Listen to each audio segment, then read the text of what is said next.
SPP government college Dungarpur की online classes में आपका स्वागत है। मैं विमित, असिस्टेंट प्रोफेसर हिस्ट्री सब्जेक्ट के एक टॉपिक सिंधु घाटी सभ्यता के तहत अपने इस वीडियो में हम दो स्लों बनवाली और धोलावीरा के बारे में देखेंगे। पहले बात करते हैं बनवाली के बारे में। हरियाणा के हिसार जिले में स्थित इस पुरास्थल की खोज आर.एस. बिष्ट ने की थी। यहाँ पर कालीबंगा की तरह ही दो सांस्कृतिक अवस्थाएं प्राक हड़प्पा और हड़प्पा कालीन के दर्शन होते हैं। बनवाली में जल निकास प्रणाली का अभाव था, जो सिंधु सभ्यता की सबसे महत्वपूर्ण विशेषता है।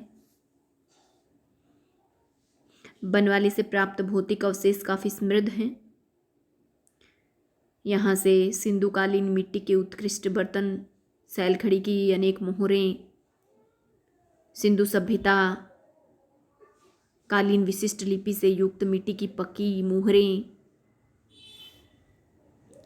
मिले हैं। इसके अलावा कुछ अन्य अवशेष जो बनवाली से मिले हैं, खिलौने के रूप में हल की आकृति मिली है, तिल और सरसों का ढेर, अच्छे किस्म के जौ, सड़कें, नालियों के अवशेष, मनके, मातृदेवी की लघु मरण मूर्तियाँ, तांबे के बाणागर, मनुष्य एवं पशुओं की मूर्तियाँ, चर्ट के फलक, सैलखड़ी एवं पकी मिट्टी की मुहरें आदि यहाँ से मिले हैं।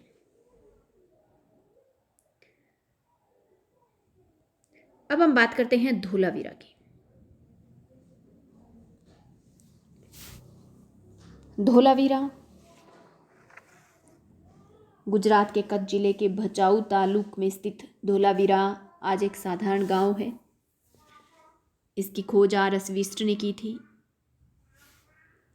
धोलावीरा वर्तमान भारत में खोजे गए हड़प्पा कालीन दो विशालतम नगरों में से एक है।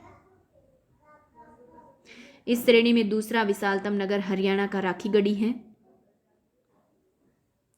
धोलावीरा भारतीय उपमहाद्वीप का चौथा विशालतम हड़प्पाकालीन नगर है।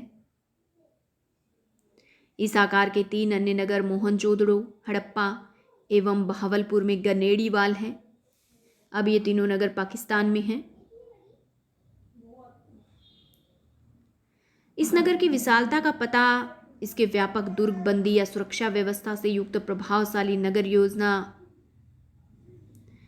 इसकी सुंदर जल प्रणाली एवं 1000 वर्ष से भी अधिक समय तक स्थायी रहने वाली कर्मिक बस्तियों के एक लंबे चरण से लगता है। अन्य जो हड़प्पाकालीन नगर हैं वो दो भागों में विभाजित थे, किला और निचला नगर, किंतु धोलावीरा 3 प्रमुख भागों में विभाजित था, जिसमें 2 भाग तो आयताकार दुर्गबंदी या प्राचीरों द्वारा पूरी तरह सुरक्षित थे।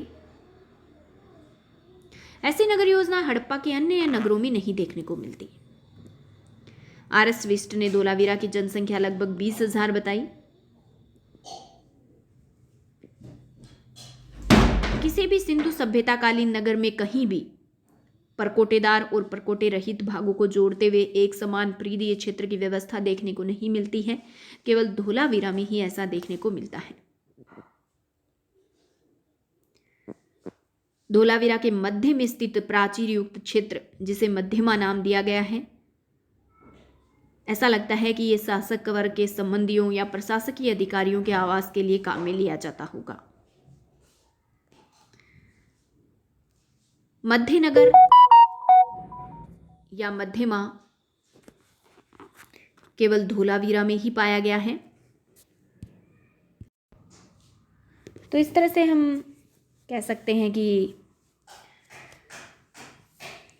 धोलावीरा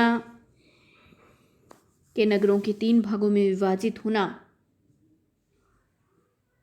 इसके अलावा यहाँ पर जलकुंड के साक्ष्य इसकी अद्वितीय विशेषता है, जो अन्य हड़प्पा स्थलों में देखने को नहीं मिलती हैं।